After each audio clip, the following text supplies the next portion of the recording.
My name is Emma. I'm 29 years old, and I live in a small, quiet town in Ohio. The beep, beep, beep of the heart monitor was the only sound. That and the awful, ragged sound of my tiny daughter trying to breathe. I sat in the hard plastic chair of that sterile hospital room, my hands frozen in my lap. The doctor came in. He was a tall man, but he looked small, and he wouldn't meet my eyes. He just looked at the chart.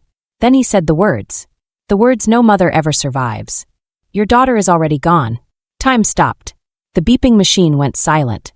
Beside me, my mother-in-law choked out a loud, theatrical gasp. She grabbed her heart, her face twisted in a perfect mask of shock and grief. A great performance. I said nothing. I didn't cry. I didn't scream. I just stared at the little hand that would never hold mine again. I stayed silent, because I already knew the truth. I knew she wasn't shocked at all, and I knew exactly what she had done. But before I tell you how everything flipped, like and subscribe, drop a comment where are you watching from. My husband, Mark, always said his mother was a saint. She's the best person I know, Emma, he'd tell me, his eyes full of that simple, honest love only a son can have. She had it tough, raising me and my brother alone after Dad left. She's just pure goodness. I believed him. When I first met Brenda, she pulled me into a hug that smelled like vanilla and laundry detergent. It was warm. It was safe. She held me at arm's length and smiled, her eyes crinkling at the corners. "You're even prettier than he said," she'd whispered, and she made it sound like a secret just between us. That first day, we sat at a coffee shop for 3 hours. She didn't just talk at me. She asked me questions. About my childhood. About my dreams. She listened, really listened, nodding in all the right places. She held my hand across the table when I told her about my own mother, who was cold and distant. "Oh, you poor thing," she'd said, her voice full of genuine sympathy. "No one should have to grow up feeling like they aren't the center of someone's universe. Well, that's over now. You're one of us. You can just call me Mom." And I did. It felt strange at first, but she made it so easy. She was the mother I had always dreamed of. When Mark and I were dating, she'd call me, not him, just to chat. "How's work, honey? Are you eating enough? I know you love my lasagna. I made extra. Why don't you and Mark swing by?" When we got engaged, she cried. She held my face in her soft hands and said, "I'm not losing a son. I'm finally getting the daughter I always prayed for." She took me wedding dress shopping. She listened to me complain about Mark's annoying habits, and she'd laugh, taking my side. "Men," she'd say, rolling her eyes with me. "Can't live with em, can't shoot em." We were a team. I had never felt so seen. I had never felt so loved. Mark was happy that his 2 favorite women got along. Life was perfect. Then I got pregnant. Brenda's joy was explosive. It was almost more than my own. She was the first person we told, and she shrieked so loud I thought she'd break the phone. After that, she took over.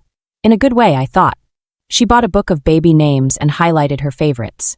She started knitting tiny, soft yellow booties. She was at every doctor's appointment, holding my hand, asking the doctor more questions than I did. "Is she getting enough folic acid? What about her iron? She looks a little pale to me." The doctor would smile patiently. "She's doing great, Brenda. I'm just worried," she'd say, patting my arm. "This is my grandbaby.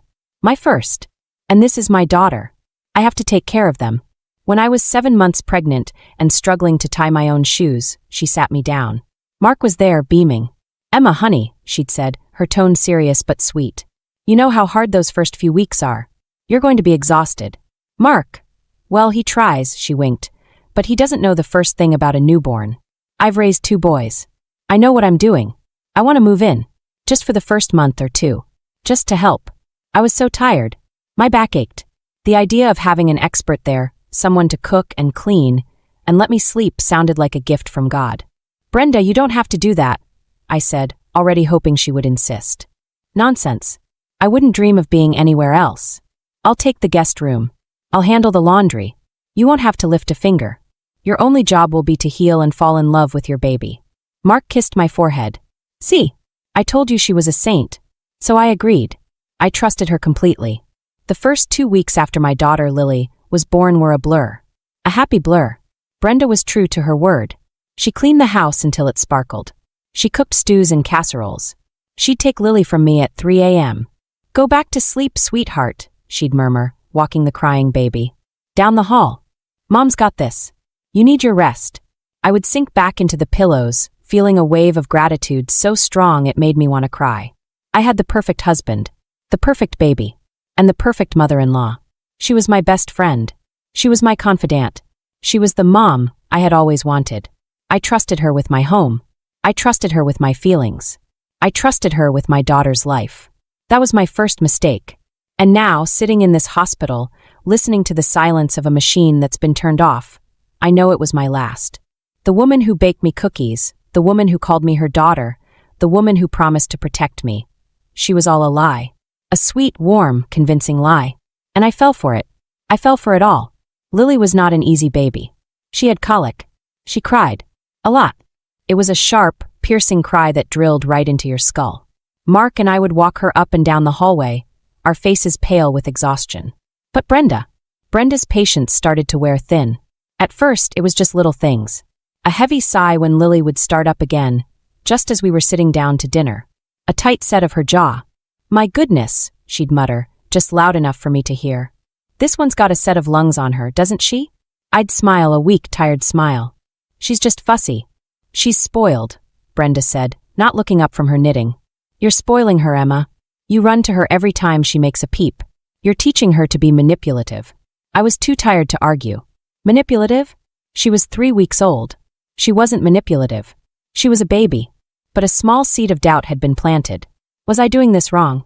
Brenda raised 2 boys. She knew. The comments got worse. You just need to let her cry it out. That's what I did with Mark.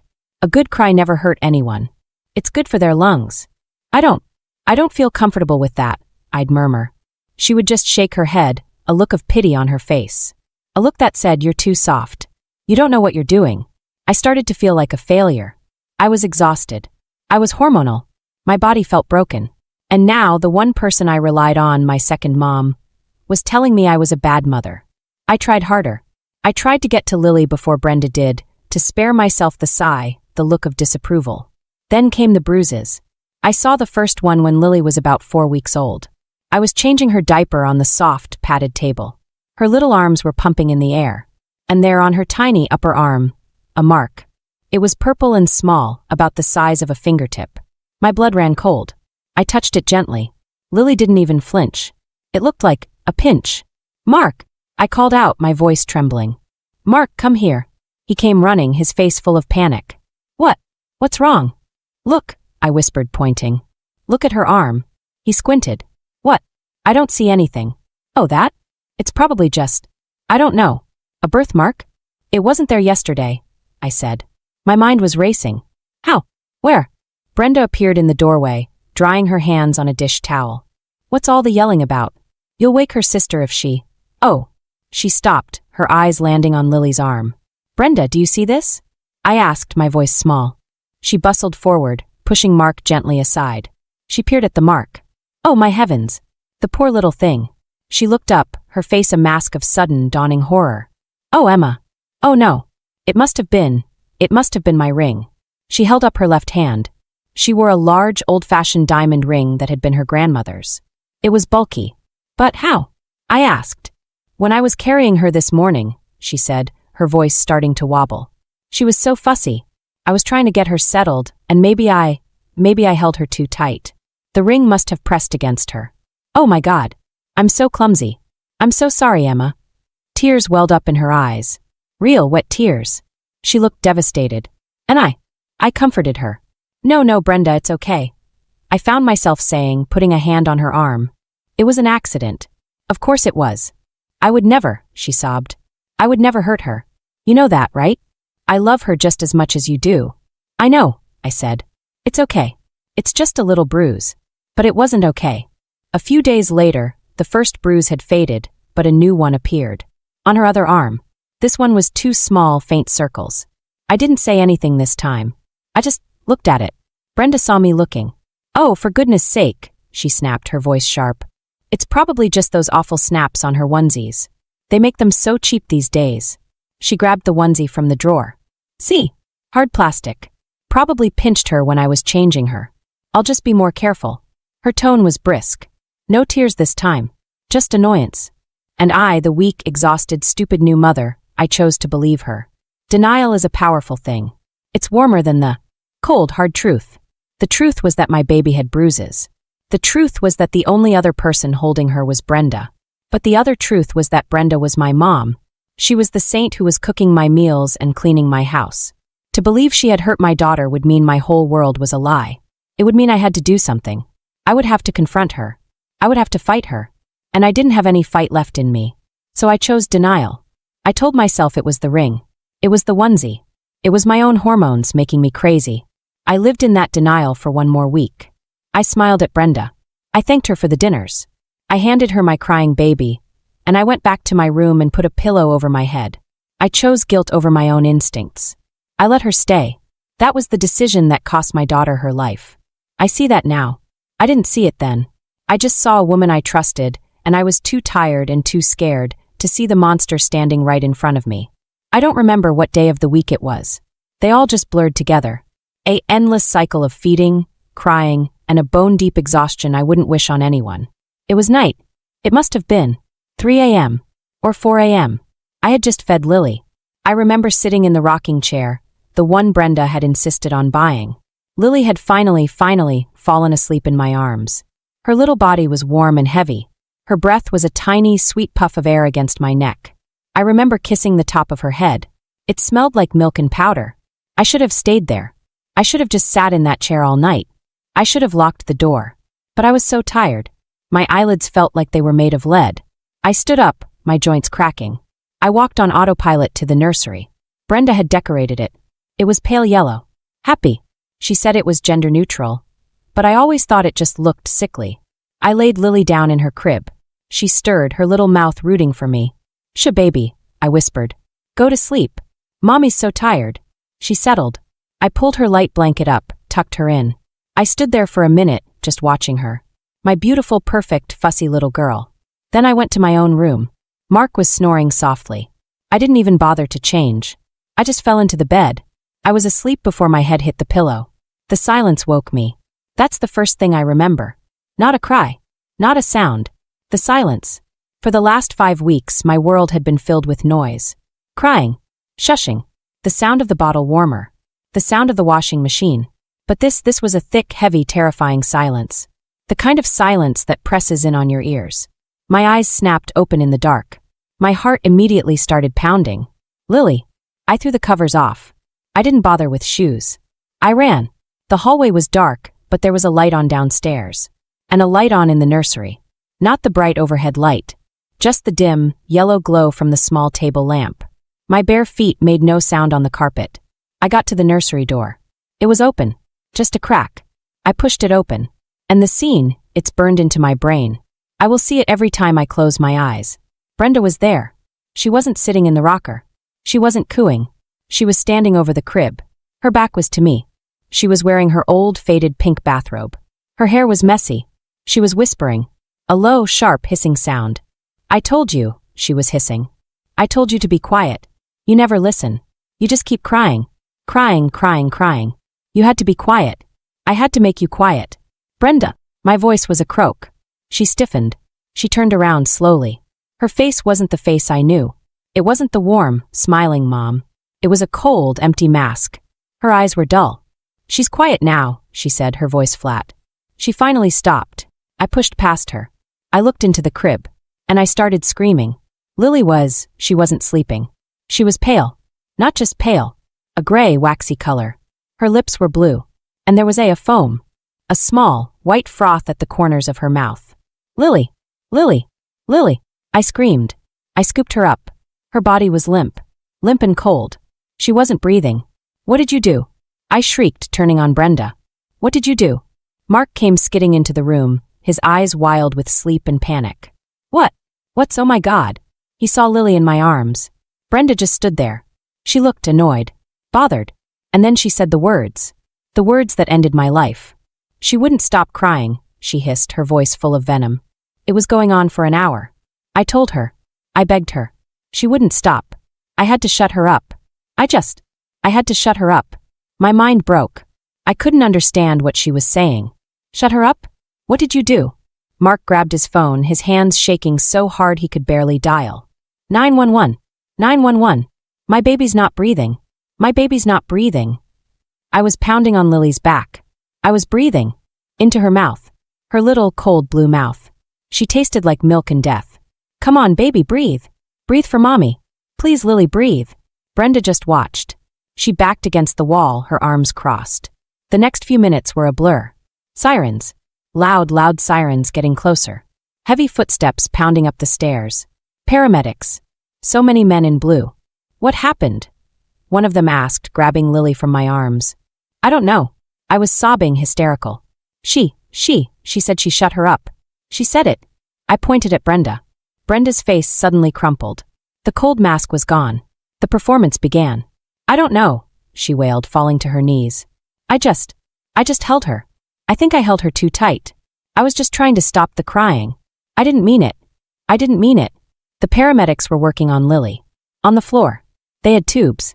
A small mask. We have no pulse, one of them shouted. Starting compressions. They were pushing on her tiny chest. Too hard. It looked too hard. You're hurting her. I screamed. A policewoman, who had come in with them, gently took my arm. Ma'am, let's go downstairs. No. That's my baby. That's my baby. They're taking her to the hospital, the officer said, her voice firm but kind. We're all going to the hospital. I rode in the ambulance. Mark drove behind us. And the police, they put Brenda in the back of their car. I held Lily's tiny, cold hand the whole way. I watched the paramedic push on her chest. I watched the numbers on the machine. They were all 0. I knew. Even before the doctor said the words, I knew. She was already gone. She was gone before I even woke up. She had died in that nursery. Alone with that monster. And the last words she ever heard were, I had to shut you up. The hospital was a different kind of nightmare. It was cold. It smelled like bleach and sickness. We were in a private room. A family room. The kind of room they put you in when there's no hope. I sat in a hard plastic chair. I was still holding Lily's little pink blanket. The one I had grabbed on the way out. It was all I had left. Mark was pacing, ripping his hands through his hair. She'll be okay. She has to be okay. They're good, right? These doctors, they're the best. He was talking to me, but he was really talking to himself. I didn't answer. I couldn't. I was empty. Brenda was in a different room. The police were talking to her. A doctor came in. He looked old and tired. He was the one who, an hour later, would say the words from my hook. Your daughter is already gone. But before that, he said, we're doing everything we can. He was lying. They were just following procedure. Then the detective came. A man named Harris. He was all business. Mrs. Evans? I need to ask you what happened. I told him. My voice was flat. Dead. I woke up. It was too quiet. I went to the nursery. Brenda was there. She was standing over the crib. My baby. Lily, she was blue. She said she wouldn't stop crying. I had to shut her up. The detective wrote it down. She said those exact words. I had to shut her up? Yes, I said. He nodded. He went to talk to Mark. Mark was a mess. I don't know. I was asleep. I heard Emma scream. Brenda, she was crying. She said she didn't mean it. She said she held her too tight. An accident. It was an accident. The detective's face gave nothing away. Then they let Brenda in. I don't know why. Maybe it was a test.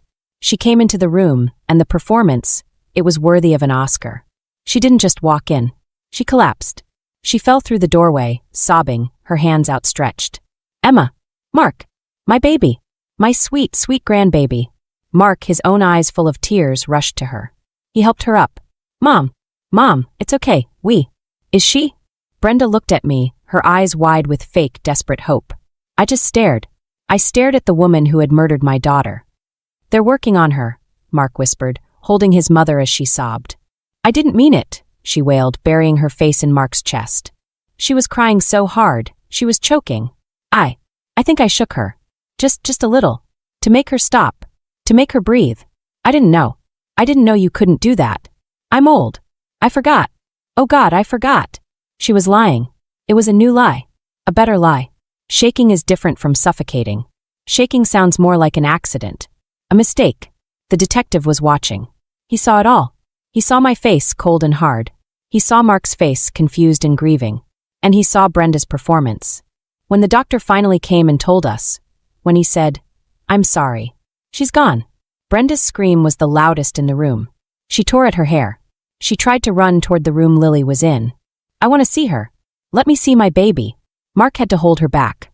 I just sat there. And the first spark of something cold and hard, lit inside me. It wasn't grief. It was rage. The next few months were a blur of lawyers. A trial.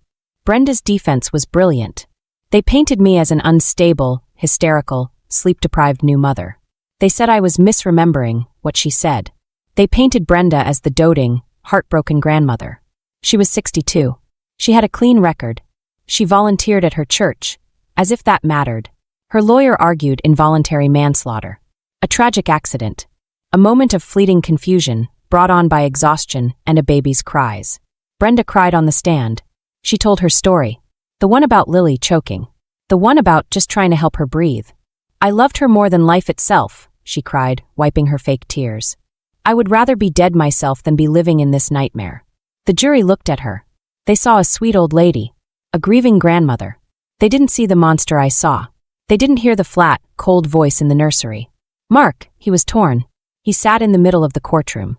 He wasn't on my side. He wasn't on hers. He was just lost. He believed his mother didn't mean it. He wanted me to find a way to forgive. She's my mother, Emma. He'd plead with me at night in our empty, silent house. She's suffering too. She is not suffering. I'd say my voice is cold as the bottom of a lake. She is acting. And you are falling for it. The verdict came. I sat there, my face calm. I had taught myself how to do that. How to feel nothing. How to show nothing.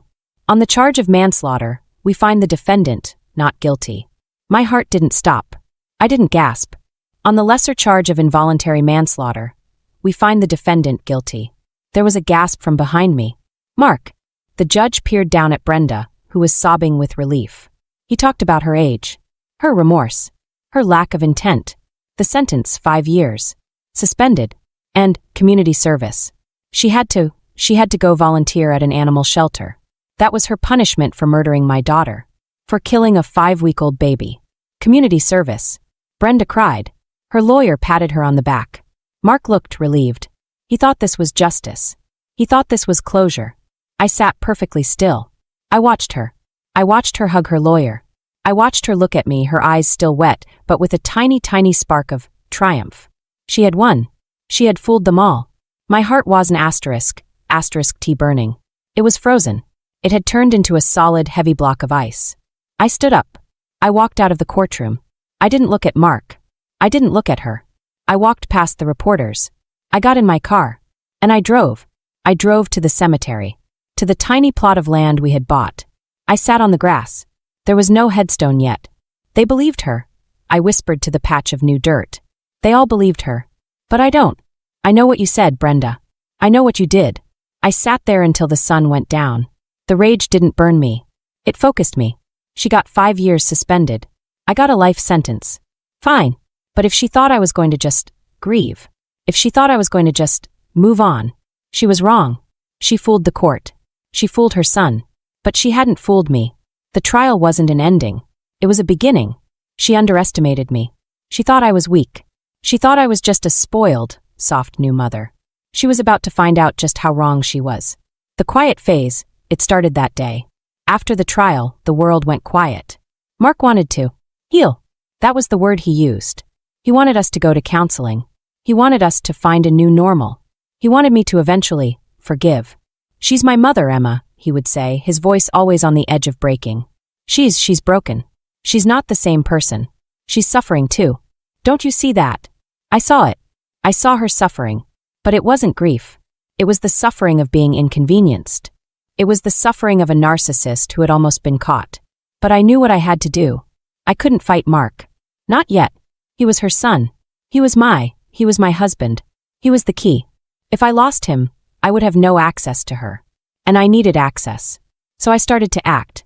It was the hardest thing I have ever done. Harder than childbirth. Harder than the funeral. It started small.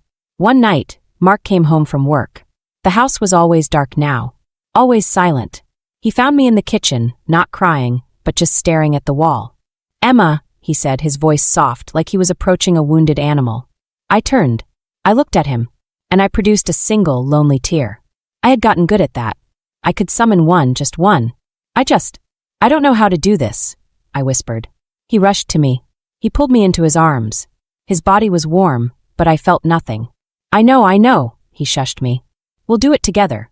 I want to try, I said, my voice muffled against his shirt. I want to try to heal. I could feel the relief flood out of him. He held me tighter. Oh, Emma. Thank you. Thank you. That's all I've wanted. We can get through this. I know we can. He was a fool. He was so desperate for his old life back that he would believe any lie I told him. The next step was harder. A few weeks later, it was Brenda's birthday. Mark was agonizing over it. I don't know what to do, he admitted. I don't want to upset you. We should send her a card, I said, my voice quiet. He stared at me. What? She's your mother, I said, looking down at my hands. It's the right thing to do. We don't have to see her. But we can send a card. I went to the drugstore. I walked up and down the aisle. I looked at all the happy, bright, celebratory cards. I wanted to set the whole rack on fire. Instead, I picked the most boring one I could find. It had a single pale beige flower on the front. It said, "Thinking of you." I took it home. I signed my name. Emma. My hand was steady. I handed it to Mark. He looked at my signature, and he started to cry. He actually wept with gratitude. You're so strong, Emma. You're a better person than me. No, I'm not, I thought as I watched him seal the envelope. I'm not a good person at all. Not anymore. I smiled at the grocery store. I saw one of Brenda's friends in the produce aisle, a woman who had testified to Brenda's good character. The woman saw me and froze, her hand hovering over the avocados. She looked terrified. I gave her a small, sad, watery smile. The kind of smile that said, I'm broken, but I'm surviving. The woman looked relieved. She smiled back. I was a grieving mother. I was moving on. I was finding peace. It was all a lie. Every night, after Mark fell asleep, I would go to my office. I had a new laptop, one I bought with cash. I had a new hard drive. I started collecting. I didn't just want revenge. I wanted annihilation. I wanted to destroy the lie she had built. The first trial, she had won with feelings. She had won with tears. The next time, I would win with facts. First, I got the full coroner's report, the one they had skimmed over in court. I read it until the words blurred. The official cause of death was not shaken baby syndrome. It wasn't blunt force trauma. It was anoxic brain injury secondary to suffocation. Suffocation. She had held something over my daughter's face. Or, she had used her hand. She had held it there, and held it, until my baby stopped fighting. I shook her too hard story was a lie. A lie the court had bought. I printed the report. I highlighted the words. Second, the photos. I still had the photos of the bruises on my phone. The ones I had taken in the nursery. The one on her arm. The two small dots on her other arm. I printed them in high-resolution color. I put them next to a picture of Brenda's hand. The ring. It didn't match. But the other bruises, the two small, faint circles. I stared at them for an hour. What were they? Then I remembered. Her fingernails. She always had her nails done. Long, perfect acrylic nails. It was a pinch. A hard, vicious adult pinch. I saved the photos. Third, the timeline. I made a spreadsheet. I looked at Mark's phone records, which he'd given to the police. I looked at the 911 call. I had fed Lily at 2:15 a.m. I had put her to bed at 2:45 a.m. I had woken up at 3:52 a.m. The 911 call was made by Mark at 3:54 a.m. Brenda had claimed Lily was crying for an hour. A lie. She had been with Lily for, at most, an hour. But the most important part, the confession. I knew I'd never get her to confess again. But I had my own. I had the words she said to me. I had to shut her up. The police report said I was hysterical and unreliable. Fine. I needed new words. This was the hardest part. I had to see her. I asked Mark to invite her for dinner. Just for coffee, I said. I think I'm ready. He was overjoyed. He set it up. She came over on a Sunday afternoon. She walked into my house. My house. She looked nervous, but also smug. She thought she had won. Mark sat between us, beaming, trying to force a happy family. I had my phone. It was in my pocket. The voice recorder was on. Brenda, I said, my voice shaking. I didn't have to fake the shaking. I've forgiven you. I have. Oh, Emma, she said, her eyes filling with those fake, easy tears. That's all I've ever wanted. For my own peace. I need to know, I whispered. I need to know why. The trial, it's all a blur. Did she really choke? Like you said? I can't remember. Mark was nodding. It's okay, Mom. Just tell her again. Help her understand. Brenda looked at Mark. She looked at me. She felt safe. She was the victim. She was the one being gracious. Oh, honey, she said, leaning forward. She reached for my hand. I let her take it. Her skin was cold. It was just awful. She was crying, just red in the face. She wouldn't stop. And then she just stopped. She was choking. She wasn't breathing. So you shook her? I prompted, using her own lie. Yes. I panicked, she said, her voice rising. I didn't know what to do. I maybe held her too tight, or maybe. I don't know. She was getting flustered. I pushed. But the sound. Brenda, she was so loud. Were you just trying to muffle her? Just for a second? So Mark wouldn't wake up? I was guessing. But it was a good guess. Her eyes flickered. A tiny movement. I don't know. I might have put my hand just to quiet her, so I could think, she burst out. She was so loud, Emma. You don't understand. I just wanted a second of peace. I had to make her stop. There it was. Not as clean as the first one. But it was enough. It wasn't she was choking. It wasn't I was trying to help her breathe. It was I had to make her stop. I pulled my hand away. I need some air, I whispered. I went to the bathroom. I stopped the recording. I backed it up. I saved it. I had it. I went back to the living room. I smiled. A small, sad, broken smile. Thank you, Brenda, I said. That helped. More than you know. For 6 more months, I built my case. I put everything in a file. The photos. The coroner's report. The transcript of the new recording. The timeline. I smiled at the grocery store. I sent polite birthday cards. I was the perfect, grieving, forgiving daughter-in-law. I was a spider. And I had just finished my web. The first trial was public. Loud. Messy. This would be quiet. This would be a death by 1,000 cuts. Brenda lived in a community. A small, tight-knit, suburban world where reputation was everything. Her church, her neighbors, her book club. That was her world. So that's where I started. I did not use my own computer. I went to a public library in a town 3 counties over. I wore a baseball cap and used a public terminal. I created an email address. It was simple. truthforlilyevans@gmail.com. Then, I went to a copy shop. Again, in a different town. I paid in cash. I scanned everything. The highlighted coroner's report. The high-resolution photos of the bruises. The full transcript of the coffee conversation where she admitted she had to make her stop. I wrote a cover letter. It was very simple. To the community of Brenda Evans, you know Brenda. You think she is a sweet, grieving grandmother. You are wrong. Last year, she murdered her 5-week-old granddaughter, Lily Evans. She lied in court. She told the jury the baby was choking. She said it was a tragic accident. The court believed her. They gave her community service. Here is the truth. Here is the coroner's report showing the baby died of suffocation, not shaking.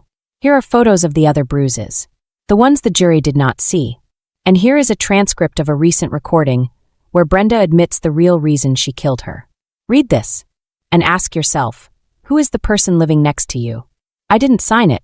I didn't have to. My first target was her street. I printed 10 copies.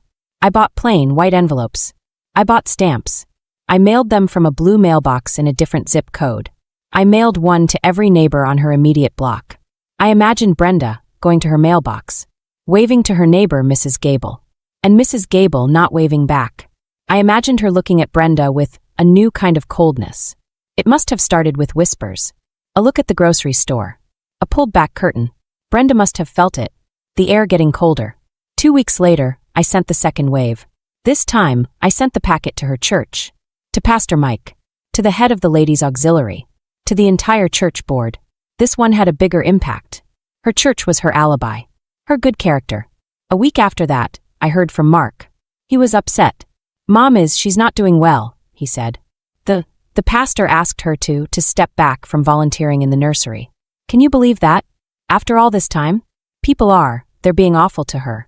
That's terrible, I said, my voice full of fake sympathy. Why? I don't know. Some rumors. Someone is spreading lies about her. About Lily.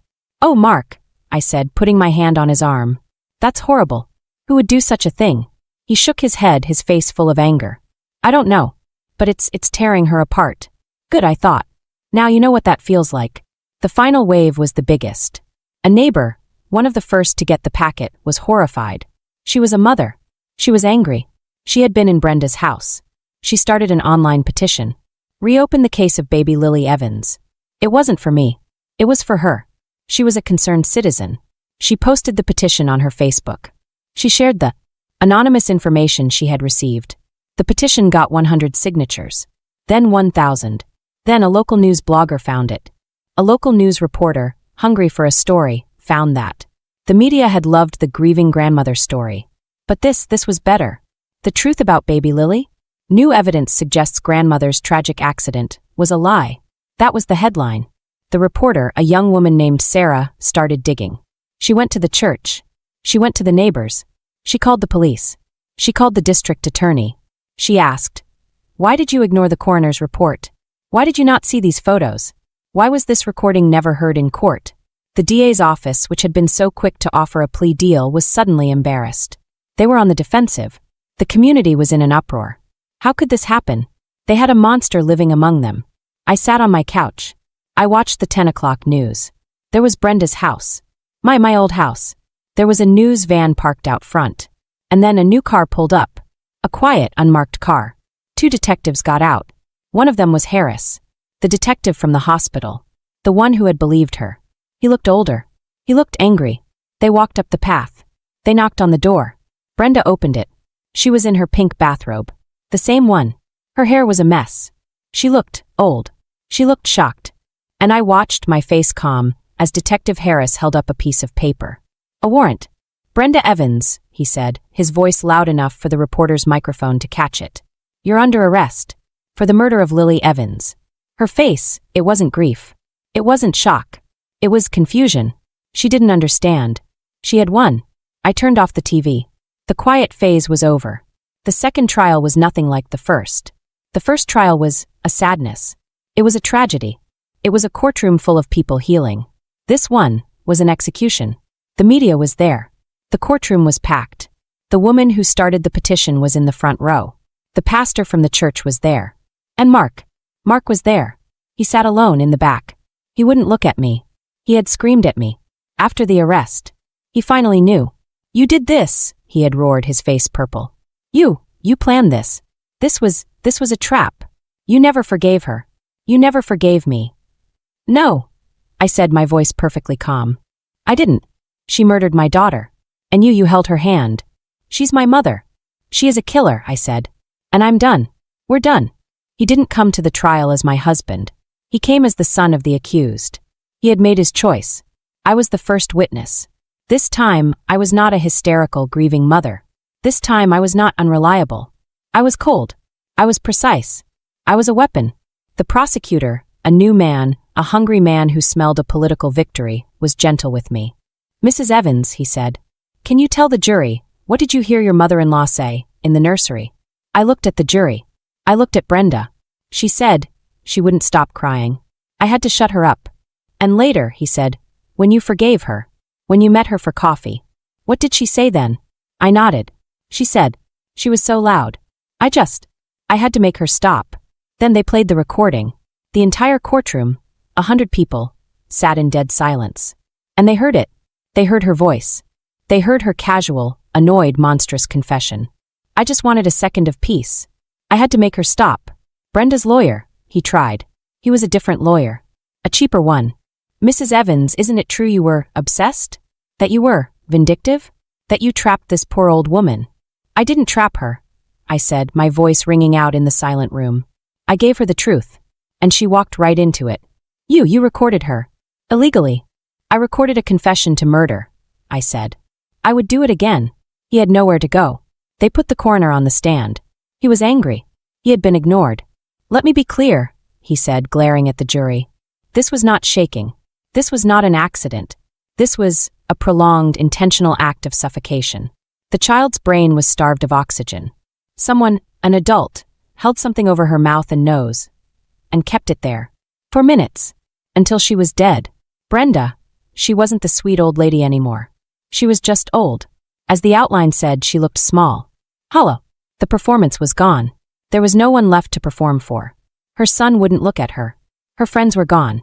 Her church had abandoned her. There was just the truth. She sat there, staring at her hands. She finally understood. She had underestimated me. She thought I was just a soft girl. She thought I was just a grieving mother. She didn't know I was a mother. The jury was out for 45 minutes. I didn't feel anything. I was just empty, waiting. They came back. On the charge of second-degree murder. How do you find? Guilty. A gasp went through the room. Not from me. Maybe from Mark. I don't know. I wasn't looking. I just closed my eyes. And for the first time, I saw my daughter's face. Not blue. Not cold. Just sleeping. The judge sentenced her. Life. With the possibility of parole in 20 years. She would be 82. She would die in prison. They put the handcuffs on her. The sound. The click, click. It was the most beautiful sound I had ever heard. The bailiffs let her out. She had to pass my row. She stopped. Her face it was a collapsed, ruined thing. All the hate, all the bitterness, it was right there. Why? She whispered. Her voice was scratchy. Why? After all I did for you. I loved you. I stood up. I leaned in. So close I could smell her. She smelled like old, sour perfume. I whispered back. So quiet, only she could hear. Because you thought I'd stay silent. I watched her face. It broke. Not with sadness.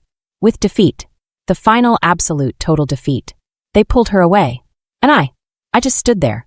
I was the last one in the courtroom. I just stood. It was over. After the trial, the silence in my house was different. It wasn't the heavy, screaming silence of grief. It was just quiet. Mark was gone. I had filed for divorce the day after the arrest. He didn't fight it. He just disappeared. I heard he moved to a different state. Started over. I don't know. I don't care. He was a ghost. A part of a life that wasn't mine anymore. I sold the house. The house with the yellow nursery. I had to go back, one last time, to pack. I stood in the doorway of that room. It was just a room. 4 walls. A window. The monster was gone. The memory was still there. But it didn't have power anymore. I took the rocking chair. The one Brenda had bought. I took it to the dump. I threw it. I boxed up the tiny yellow onesies. The soft blankets. I gave them to a shelter. I was cleaning. I was scouring my life. I bought a small apartment. Just 1 bedroom. On the other side of town. No one knew me there. It was clean. It was white. It was empty. And I could breathe. Every Sunday, I go to the cemetery. The first time, after the trial, it was different. I bought the roses. Tiny pink roses. 1 for each week. 5. I walked up the little hill. The grass was green. It had rained. There was the headstone. I had it changed. It didn't say Our Angel anymore. It just said, Lily. And underneath, beloved daughter. I knelt. The grass was damp. I didn't care. I put the roses down. Hi, baby, I whispered. I didn't know what to say. It's done, I said. She's gone. She's in a box. Just like you are. It's balanced. I sat there. I waited. I thought I would feel happy. I thought I would feel victorious. I thought I would, I don't know, feel something. I didn't feel joy. Revenge, it doesn't bring joy. It's not food. It doesn't nourish you. It's medicine. It's an antibiotic. It just kills the sickness. And what's left is just you. I sat there. The sun was warm. A bird was singing. And I realized the world was just tilted. It was wrong. She was walking around. She was smiling. And you were here. And now, it's not tilted anymore. It's balanced. I took a breath. For a year. Every breath, it felt like I was breathing in ashes. It hurt. It got stuck in my throat. This breath, it was just air. It went in. It came out. I could breathe again. I didn't cry. I think I'm done crying. I sat with my daughter. In the quiet. And I felt not happy. I felt peace. A cold, hard, clean, empty peace. She couldn't hurt me anymore. She couldn't hurt anyone. It was final. I told Lily what I did. I told her she was safe. I told her I loved her. I stayed for an hour. Then I stood up. I brushed the grass off my knees. And I walked away. And I didn't look back. After the trial, the silence in my house was different. It wasn't the heavy, screaming silence of grief. It was just quiet. Mark was gone. I had filed for divorce the day after the arrest. He didn't fight it. He just disappeared. I heard he moved to a different state. Started over. I don't know. I don't care. He was a ghost. A part of a life that wasn't mine anymore. I sold the house. The house with the yellow nursery. I had to go back, one last time, to pack.